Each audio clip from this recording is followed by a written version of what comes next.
유미몬. 나라를 위해 목숨을 바친 안중근. 안중근 의사는 1879년 황해도 해주에서 태어났어요. 어머나, 중근아. 이게 다 너희들이 잡은 거니? 네, 중근이가 말을 타고 어찌나 산을 잘 타던지 저희들은 쫓아갈 수도 없었어요. 그뿐이게요.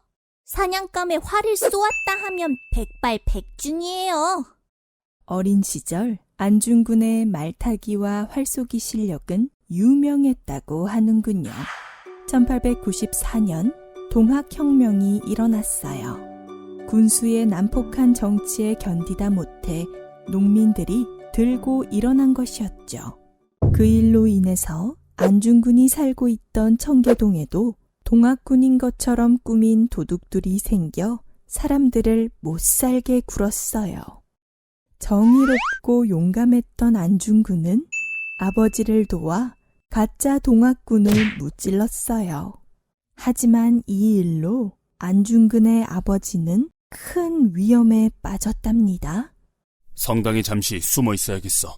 그곳에 있으면 안전할 것이니 염려하지 마시오. 안중근의 아버지는 성당에서 몇 달 동안 숨어 지내던 중 가톨릭교를 받아들여 신자가 되었어요. 그리고 다른 가족들도 가톨릭 신자가 되었지요. 안중근은 도마라는 세례명을 받아 프랑스인인 홍석구 신부와 함께 황해도 일대를 돌며 가톨릭교를 전파했어요. 그러던 중 러일 전쟁에서 승리한 일본이 우리나라와 강제로 을사조약을 맺어 우리나라를 일본의 식민지로 삼았어요. 아버지, 나라가 일본에 넘어가게 되었다는 소식을 들었습니다. 아버지의 가르침을 본받아 나라를 위해 이 한 목숨 바쳐 충성을 다하고 싶습니다. 중근아, 네 말이 옳다. 자, 떠나거라. 그리고 뜻이 맞는 사람들과 함께 조국의 독립을 위해 최선을 다하거라. 너의 가는 길 위에 주님의 은총이 함께하길 빈다. 안중근의 독립운동은 아버지의 격려와 후원 속에 시작되었답니다. 안중근 의사는 중국의 산둥성, 상하이, 러시아 등을 오가며 조국의 독립을 위해 일본과 맞서 싸웠어요. 1909년 가을이었어요. 안중근은 일본을 대신해 우리나라에 와서 온갖 나쁜 일을 저지른 이토 히로부미가 하얼빈에 도착한다는 소식을 들었어요. 조국의 원수를 내 손으로 반드시 없애리라.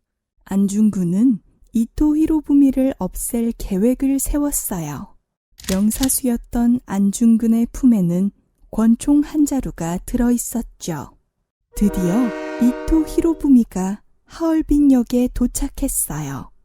안중근 의사는 이토 히로부미를 향해 방아쇠를 당겼어요. 그 자리에서 체포된 안중근은 중국의 여순 감옥에 갇히고 말았어요.